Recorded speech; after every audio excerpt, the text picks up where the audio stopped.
से आज विश्व अपने आधार मूल श्रेष्ठ आत्माओं को भिन्न भिन्न रूप से भिन्न भिन्न विधि से पुकार रहा है, याद कर रहा है।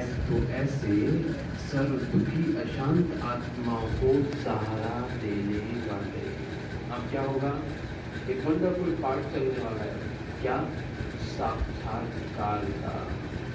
निराकार शिव बाबा, ये साक्षात्कार का पाठ शुरू में चला। इतनी सारी दादियां हम देख रहे हैं, दादियों को साक्षात्कार हुआ कि ये नहीं दिखाई दे रहा, श्री कृष्ण दिखाई दे रहा है। सपने में निराकार महाज्योति आई, सपने में एक बूढ़ा बाबा आया, उसने कहा मुझसे मिलना है तुम आ जाओ। अब ये पाठ यहाँ स्टार्ट होने वाला है। जो बहुत ही संपन्न प्यारे बाबा के बच्चे बन जाएंगे बाप समान, बाबा उनके द्वारा सपने में किसी और के भेजेगा कि अगर मुझसे मिलना है तो इनके से आकर के मिलो। आपके देवी देवताओं का संपन्न शरीर, संपन्न स्वरूप उनको सामने दिखाएगा। ऐसे बाबा साक्षात्कार करा करके अपनी लास्ट समय की सेवा करेगा। लेकिन जो दुखी और अशांत आत्माएं जो आने वाली हैं, अभी तो यहाँ आप थोड़े से आ रहे हो, यहाँ जगह भी नहीं मिलेगी, आपको पता है यहाँ जगह भी नहीं मिलेगी। और आया कोई, मैं बहुत परेशान हूँ, बहुत दुखी हूँ, कृपया मुझे शांत कर दो। अभी तो मेरा ही मन शांत नहीं हो रहा है, अभी तो मैं दुखी हो जाता हूँ छोटी छोटी बातों में, मैं ही परेशान हो जाता हूँ, तो मैं दूसरों को शांति कैसे दे पाऊंगा? जैसे अभी की बात है, अभी 10 दिन पहले सेंटर पे एक बहन आई, पागल से बिल्कुल पागल, कुछ नहीं पता लोग, बहुत डिप्रेशन में चली गई इस लॉकडाउन के समय, डिप्रेशन में चली गई बहुत ज़्यादा। और उसको योग कराया, तो उसकी 8 या 9 दिन में उसकी बिल्कुल अवस्था बहुत अच्छी हुई, मना वो वापस जीवन में आ गई। और हम भी कहते हैं यार हमें भी तो परेशान है, अभी तो मेरे मन में शांति नहीं है, और मैं दूसरे को शांति, तो वो मुझे क्या देके जाएगा? मुझे क्या देके जाएगा? बद्दुआएं देके जाएगा। क्या 6 साल से तुम भगवान से मिल रहे हो, तुम्हें कुछ मिला ही नहीं है, वो बद्दुआ देके चला जाएगा, उसकी बद्दुआ भी हमें लगेगी। तो इसलिए खुद शांत बन के दूसरों को भी शांति दो। बाबा ने कहा अंजलि देने वाले, सुख शांति का रास्ता बताने वाले, ज्ञान नेत्रहीन को दिव्य नेत्र देने वाले। आज के टाइम में क्या है, इन दो आंखों से देख रहे हैं, सिगरेट के बॉक्स पे लिखा है, साफ साफ लिख रहा है, इन दो आंखों से देख रहे हैं, लेकिन अंधे हैं। बाबा ने दिव्य दृष्टि दी है, सोचने समझने की। ऐसे ही हमें भी पता है गलत और सही क्या है, लेकिन हम फिर भी क्या कर रहे हैं? गलतियां कर रहे हैं। भटकती हुई क्या कर दे, वो मेरा है, वो मेरे साथ है। सबसे बड़े से बड़ी अथॉरिटी आपके साथ। बाबा कहते साइंस की अथॉरिटी, शास्त्र की अथॉरिटी, राजनीति की अथॉरिटी, धर्म नेता की अथॉरिटी, अनेक अथॉरिटी वाले अपनी अपनी अथॉरिटी प्रमाण दुनिया को परिवर्तन करने की ट्रायल कर चुके हैं। अब थक गए हैं, धर्म नेता थक गए, साइंस भी थक गई, परिवर्तन नहीं होता है। तो बाबा ने कहा आपके साथ कौन है? आपने कहा कितने परिवर्तन किए, लेकिन आप सभी के पास कौन सी अथॉरिटी है? सबसे बड़ी परमात्मा अनुभूति की अथॉरिटी। एक बाबा के अनुभव से, अब मैंने बाबा को याद कर रहा हूँ और मैंने बाबा से कहा बाबा ये छोटी सी बात है, ये मेरे जीवन से खत्म हो जाए, कोई दुख है, कोई परेशानी, कोई समस्या, और वो मैंने बाबा को याद कर करके खत्म कर दिया। तो क्या हुआ? मेरा अनुभव बढ़ गया उससे। अब जब मेरा अनुभव बढ़ गया तो मेरी अथॉरिटी आ गई मेरे अंदर कि नहीं, बाबा को और याद करना है, बाबा को और याद करना है, बाबा की हर एक बात को मानना है। लेकिन अनुभव नहीं होगा तो याद भी कमजोर हो जाएगी और बाबा की बात भी कम मानेंगे। तो अनुभव बढ़ाओ, बाबा को यूज करो हर जगह। जैसे भाई हमें बता रहे थे कि मम्मा बाबा को कहता हूँ ऊपर बैठो, क्या करते रहते, कुछ काम है आपको? नहीं है, अथॉरिटी है ना, बच्चा है, बच्चा बाप को कह रहा है कोई काम नहीं है आपको, मेरे पास आओ, मैं आपको काम देता हूँ। जब बाबा को बुलाएंगे, अथॉरिटी सेल्फ को अनुभव करेंगे, बाबा ये करो, बाबा अच्छा भी इसको ऐसे करना है, तो आप देखेंगे उसमें अनुभव आएगा, अरे इतना बड़ा काम मुझसे नहीं हो पाता। फोन करके गया, किसको बुलाया था? बाबा को बुलाया, करके चला गया।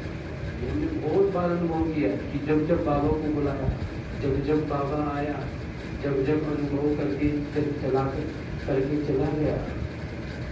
बाबा की माँ के कोई बच्चा दिल से मुझे बुलाएगा, बाप न आए, ऐसा हो नहीं सकता। अनुभव की अथॉरिटी से श्रेष्ठ और सहज किसी को भी परिवर्तन कर सकते हो। तो आप सबके पास यही विशेष अनुभव की अथॉरिटी है। इसलिए पलक से, छोटे दिल से नहीं, पलक से, निश्चय से, नशे से और निश्चित भाव से। आपने देखा होगा तो दारू पी के चल रहा हो वहां सड़क पे, उसको नशा रहता है ना, क्या कहता है वो, क्या कहता है? तो बड़ी बड़ी बातें करता है, बड़ी बड़ी बातें करता है नशे में। ऐसे ही हमें भी नशा होना चाहिए। कौन है हमारे साथ? नशे में हमें ये नहीं पता चलता मुझे कौन देख रहा है, मेरी बुराई कर रहा है, मेरे साथ क्या हो रहा है, कौन मुझे गलत बोल रहा है। जिसको नशा रहता है वो अपनी धुन में रहता है। चारों तरफ क्या होता है, कोई नशे की सोचता है क्या? कोई बोल के देखो नजर, आप दारू पी रखी, क्या कहता हो? मैंने नहीं पी रखी, बोलता है। तो नशे में कुछ पता नहीं है उसको। भगवान का नशा ऐसा चढ़ जाए कि दुनिया कुछ भी बोले, चिकना गड़ा, सुना अनसुना। बाबा कहते पलक से, निश्चय से, नशे से, निश्चित भाव से कहते हैं और कहेंगे कि सहज रास्ता, यथार्थ रास्ता एक है, एक द्वारा ही प्राप्त होता है, सर्व को एक बनाता है। गर्मी लग रही है, गर्मी लग रही है, आवाज करेगा। चलो थोड़ा थोड़ा हमेशा ये याद रखना, गर्मी किसको लगती है? जो शरीर पर यहाँ बैठा होगा, आत्मा। जब गर्मी लगेगी, हमेशा याद रखना, मैंने बहुत अनुभव, जब गर्मी लग रही है तो मैं देह अभिमान में बैठा हूँ, देह अभिमान में, क्योंकि देह में गर्मी लग रही है तो मुझे फील हो रही है। जब मैं आत्म अनुभूति में बैठूंगा, इस देह को संपूर्ण भूल जाऊंगा, इस देह को गर्मी है, पंखा चल रहा है, कौन आ रहा है, कौन जा रहा है, गर्मी बढ़ी है, पंखा बंद हो गया है, पता ही नहीं चलेगा। ये अनुभव करके देखना पड़ेगा। देह अभिमान में फील होता है कि पंखा चल जाए, कूलर चल जाए, तो हमेशा याद रखना कि बॉडी कॉन्सेप्ट, देह अभिमान जब होगा तो गर्मी भी महसूस होगी।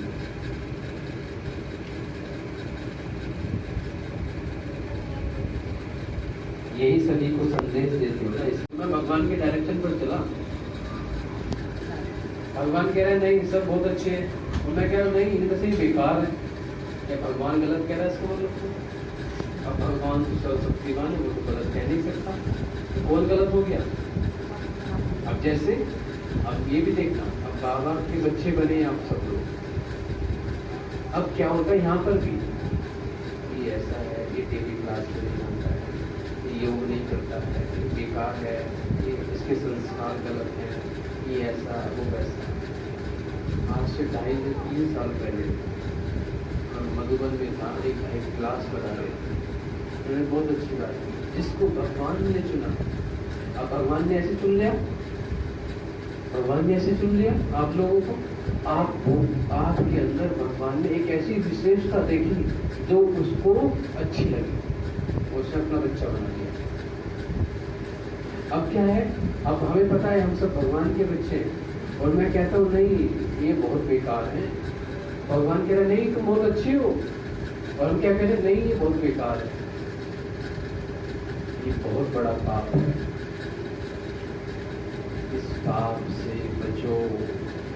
ये छोटे छोटे पाप मुझे मेरे लाइफ में बहुत बड़ा एक भयानक तूफान लेकर के आएंगे, बहुत बड़ा, और हम इसको चला रहे हैं, तो चलता ही है ना, गलती कर रही है ना, तो गलत तो बोलना पड़ेगा। दादी कहती थी कि बहुत बहुत भागती है मुझे बात कि मेरी एक आंख तो अंदर है, मैं अपने को चेक करती रहती हूँ, गलतियाँ कुछ गलत तो नहीं हो रहा है, और एक आंख मेरी बाहर है। दादी कहती है कि यहाँ जो हो रहा है ना बाहर सब फिक्स है, जो कर रहा है वो भी ठीक कर रहा है, जो हो रहा है वो भी ठीक कर रहा है, मुझे किसी को कुछ कहने की जरूरत ही नहीं है। और हम छोटी छोटी बातों में उनके बीच में घुस जाते हैं, नहीं तू ऐसा है, तू वैसा है, तू गलत कर रहा है।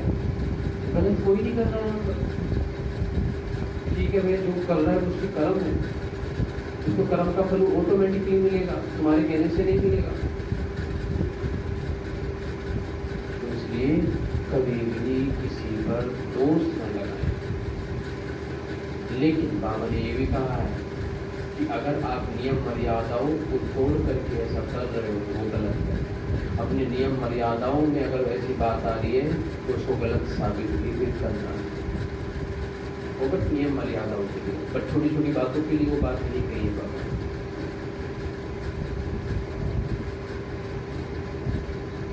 बाबा ने कहा उन्हों का दोष नहीं है, इसलिए आप सभी को रहम आता है, रहम आ रहा है, ये बुरा लग रहा है। अब सोचिए ये तो 2.5 पेज की मूल्य है ना, यही मुझे ये बनाने वाली है, ये बहुत कुछ छिपा है इसके अंदर। अब सोचिए कितना सारा ज्ञान दे दिया बाबा ने, एक एक शब्द में रहस्य छिपा है। इसलिए बाबा कहता पद्मा पदम इन लाखों करोड़ों के हैं, ऐसे नहीं है, एक एक शब्द में बहुत कुछ छिपा है। आप सभी को रहम आता है, रहम भी आता है, उमंग भी आता है, कैसे भी वर्षे के अधिकारी सब आत्माएं ले रहे। इसलिए जो भी जो गलत कर रहा है भगवान इसका भी भला करे, ये भी बाबा का बच्चा बन जाए, इसका भी कल्याण हो, इसका भी रहम भावना आनी चाहिए। अच्छा,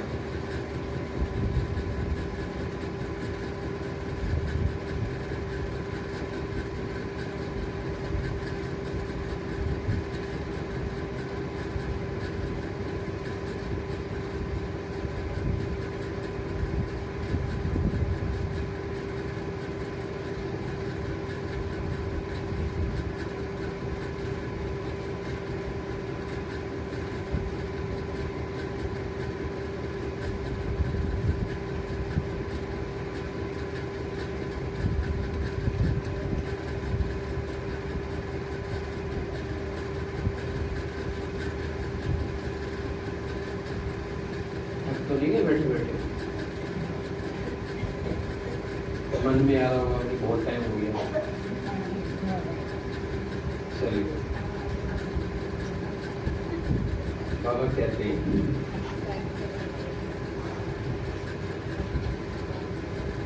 याद प्यार लेते हैं कि कई बिजनेस से बात की है, तो अभी इतना टाइम नहीं है। इसे उपराम न्यारे प्यारे भाव बाबा कहते हैं निराकारी दुनिया, निराकारी रूप की स्मृति ही सदा न्यारा और प्यारा बनती है।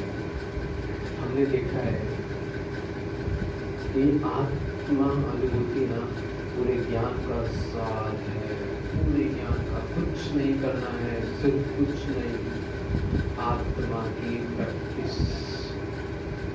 बाबा ने दादियों को कहा कि जाओ 2 घंटे पहाड़ी में बैठ के आओ और एक ही संकल्प कि मैं एक शुद्ध आत्मा हूँ। बाबा को याद नहीं करो, मैं आत्मा हूँ, एक शुद्ध पवित्र आत्मा हूँ, शांत आत्मा हूँ। इसलिए प्रैक्टिस कराई बाबा ने, खुद भी की। हम सब जानते हैं बाबा ने क्या नहीं प्रैक्टिस करी, गोलियां बांधी सिर्फ आत्मा के चैप्टर से। पहला चैप्टर हमारा आत्मा का है और यही कमजोर है, सारे कमजोर है, और ये स्ट्रॉन्ग सारे स्ट्रॉन्ग। याद ही क्या कही है बाबा ने, आत्मा समझ याद करो, सारा ज्ञान छिपा है यहाँ पर। ये कमजोर तो कुछ भी नहीं होगा, गलतियां भी होगी। मैंने देखा है आत्मा की जितनी प्रैक्टिस होगी उतना आपका सबसे पहला ये मोह जो होता है ना, मोह अटैचमेंट, ये सबसे पहले गायब होता है। अटैचमेंट किससे होता है? शरीरों से। मेरा बच्चा, मेरी मम्मी, मेरे पापा, मेरे बहन, मेरा भाई, मेरा पोता, मेरा पोती, ये कौन देख रहा है? ये आँख, शरीर की आँख दे रही है और शरीरों को। जब मैं अपने आप को ये डेली याद दिलाऊंगा और उसकी मेहनत करूंगा कि मैं पे कोई तो लाइट, मतलब ज्योति आत्मा हूँ, ये हूँ मैं, लाइट, ये लाइट हुआ तो ये होगी नहीं। जब मैंने इसको बुला दिया तो इससे कनेक्शन में जो भी कुछ है ऑटोमेटिकली भूल जाएगा। सिर्फ इसकी प्रैक्टिस करनी है। और हम क्या प्रैक्टिस कर रहे हैं? बुलाने की कोशिश तो करते हैं, याद आती, बहुत याद आती है, बहुत याद आती है। जब इस शरीर का संबंध इससे दूर जाएगा, याद आएगी। इसका मतलब मैंने अपने को अभी तक शरीर के भान में जी रहा हूँ, बहुत गहरे तरीके से। गहराई लानी है आत्मानुभूति पे, तो उसमें आत्मा की प्रैक्टिस आप जितनी करेंगे, सबसे पहले आपका मोह खत्म हो जाएगा। दूसरा, आत्मा के अंदर 7 गुण हैं: सुख, शांति, प्रेम, आनंद, पवित्रता, शक्ति। ये 7 गुण ऑटोमेटिकली आपके जीवन में आने लगेंगे। ऑटोमेटिकली आपको लाने की जरूरत नहीं पड़ेगी, मेहनत नहीं करनी पड़ेगी। तो इसलिए बाबा कहते मेरा कार्य, मैं आत्मा। जैसे आपको पहले भी बताया था, जब भी योग करो तो क्या करो? आत्मा का योग करना। जब भी योग करो तो क्या करो? सबसे पहले लास्ट दिन बताया था, आत्मा का योग अपने को आत्मा स्वरूप बैठाओ बहुत देर तक, जब तक ये शरीर भूल न जाए, तब तक तो ऊपर जाओ ही नहीं। ऊपर जाओगे नीचे आओगे, ऊपर जाओगे, यही खेल चलता रहेगा। 1 घंटा बीत गया, योग ही नहीं लटके दिया, क्या करें? बुद्धि बहुत भटकती है। पहले बुद्धि को यहाँ एकाग्र करना है, इस शरीर को भूलने का है। ये शरीर भूलवाता है, ये शरीर जो है ना, ये मेरी बुद्धि को भटकवाता है।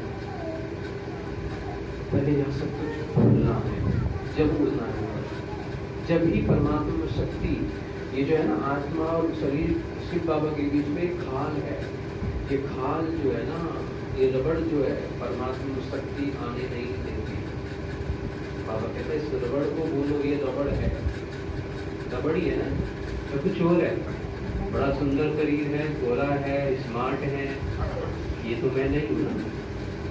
और कहते निराकारी दुनिया और निराकारी रूप की स्मृति सदा न्यारा बनाएगी आपको और प्यारा भी बनाएगी। न्यारे भी हैं, किसी से कोई अटैचमेंट नहीं है, मोह नहीं, और सबके प्यारे भी बन जाओगे। हम हैं ही निराकारी दुनिया के निवासी, यहाँ सेवा अर्थ अवतरित हुए हैं। ये भी बहुत बड़ी बात है कि मैं इस दुनिया में आया हूँ ऊपर से। बाबा ने मुझे भेजा कि मुझे जाओ, उस परिवार में जन्म लो और उस परिवार वालों को सेवा करो, फिर बाहर वालों के आपके कनेक्शन में जो है उनकी सेवा करो। मैं सेवा अर्थ अवतरित हुआ नीचे, वापस जाना तो याद रहेगा, तो अटैचमेंट नहीं, वो नहीं होगा। हम इस मृत्यु लोक के नहीं लेकिन अवतार हैं। सिर्फ ये छोटी सी बात याद रहे तो उपराम हो जाएंगे। उपराम, ऊपर वाले राम के पास आराम से चले जाएंगे। जो अवतार न समझ, अब देखो, जो अवतार न समझ गृहस्थी समझते हैं कि मेरे तो 2 लड़के हैं, मेरी वाइफ है, पोते हैं, बच्चे हैं, अपने उसने, जिसने ये समझ लिया उसने अपना जीवन बर्बाद कर दिया। बाबा इसलिए कहता है बच्चे, बुद्धि से ये याद रखो तेरा कोई नहीं है, और संबंध में ये दिखा दो कि मेरे सब हैं। किसी को ये अनुभव ना हो कि ये तुम हमें पूछते नहीं, हमें जानते नहीं, नहीं, सबको इतना प्यार करो, अपनी बुद्धि में दिखाओ, अपने को याद दिलाओ मेरा कोई नहीं है। ये बाबा बैलेंस सिखाता है। हम क्या करते हैं, एकदम से न्यारे हो गए लोगों से, फिर एकदम से इतने प्यारे हो गए कि वहां से बाहर, उस जाल में इतने फंस गए कि वहां से बाहर नहीं निकल पा रहे, या तो इधर या इधर। बाबा ने बैलेंस सिखाया है, सबको सहयोग दो, सबको प्यार दो, उसमें याद दिलाओ कि मेरा तो एक दूसरा नहीं।